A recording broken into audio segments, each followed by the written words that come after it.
are you not afraid to follow me to Zhenhuang? I am more scared that we will be separated. Each time we were separated, many things happened. I am worried that I will never see you again, just like this time around.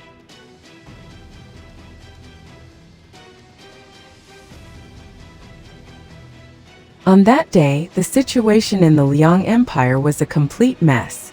She had risked her all in that battle, and if she had been careless even in the slightest, she would have fallen into the hands of the enemies.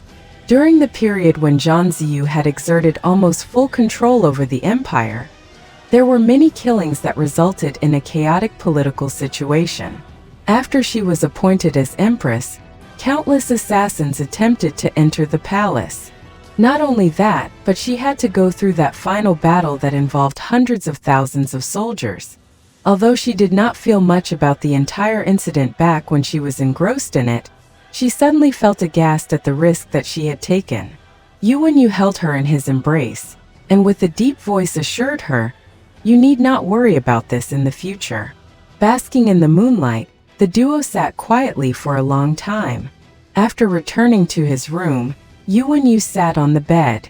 Frowning, he entered a deep contemplation. He was thinking of a good time that they could fully hand over themselves over to each other. Yes, that idea would be good. Who knew what could happen if things kept dragging on?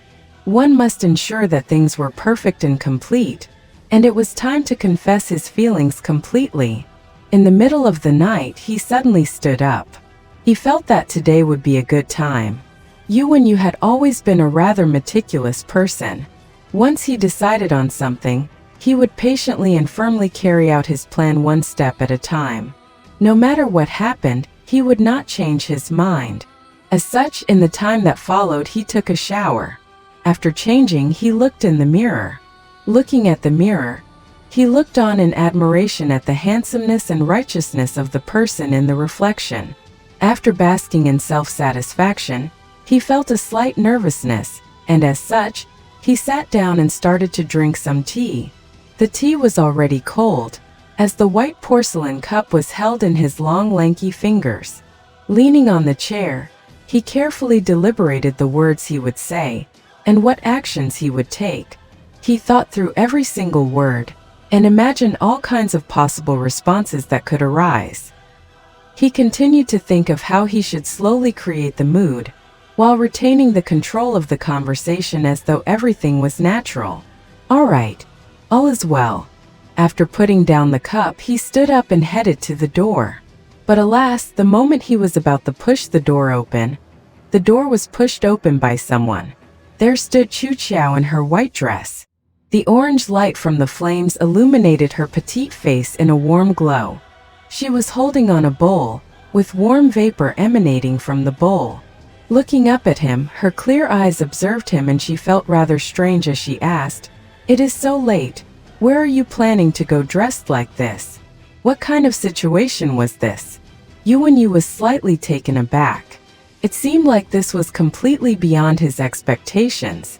Then again, Yuwen Yue's brain was no slob. He quickly responded seriously, "I slept too much during the day, and now wish to head out for a stroll. The closer we are to the north, the colder it will get.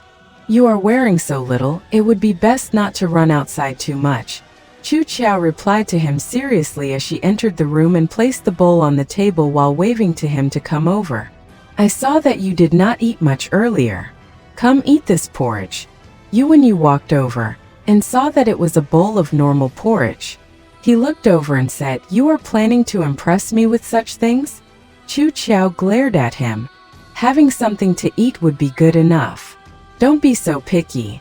After saying that, she walked over and patted his head as though he was a puppy, and with a serious face she said, "After eating, don't run around outside and sleep early."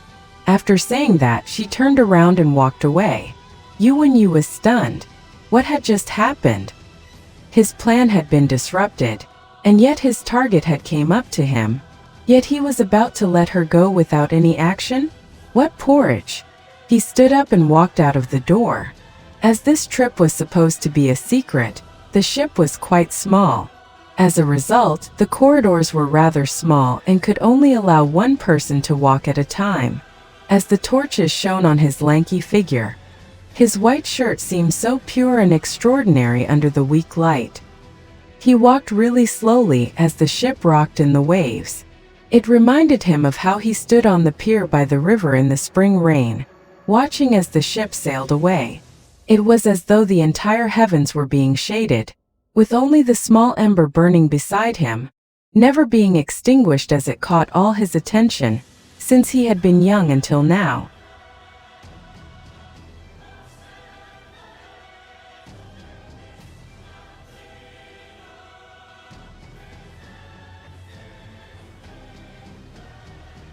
The sound of singing could be heard as his steps halted at her door. The door was not shut tight, and warm light could be seen coming out. Standing by the door, he could hear the sound of a woman singing and a baby's voice making some form of noise. With two orange lights illuminating the entire scene, one could see that Chu Qiao's white dress was now spread on the floor as she rolled up her sleeves and squatted beside a wooden pail as she was bathing the young son of Xiao Su. Renjie was really plump, and even though he was rather young, his eyes seemed exactly like his dad's. With his eyes curved slightly upwards, his fox-like eyes could hardly be seen as he laughed. At this moment, he sat in the wooden pail as he played with some bells in his hands, creating crisp sounds. The baby splashed water in accordance to the rhythm, splashing water onto Chu Qiao. Each time Chu Qiao tried to dodge the water, he would chuckle happily. Renjie, be good, be obedient. Chu Qiao attempted to converse with the kid,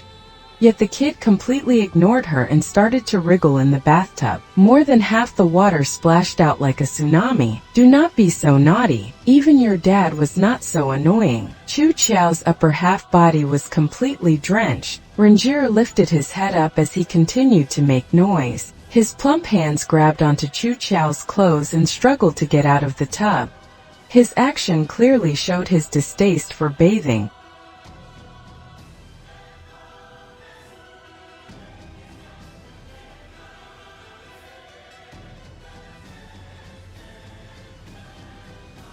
Can't help to laugh for this couple. Who is excited for the next part?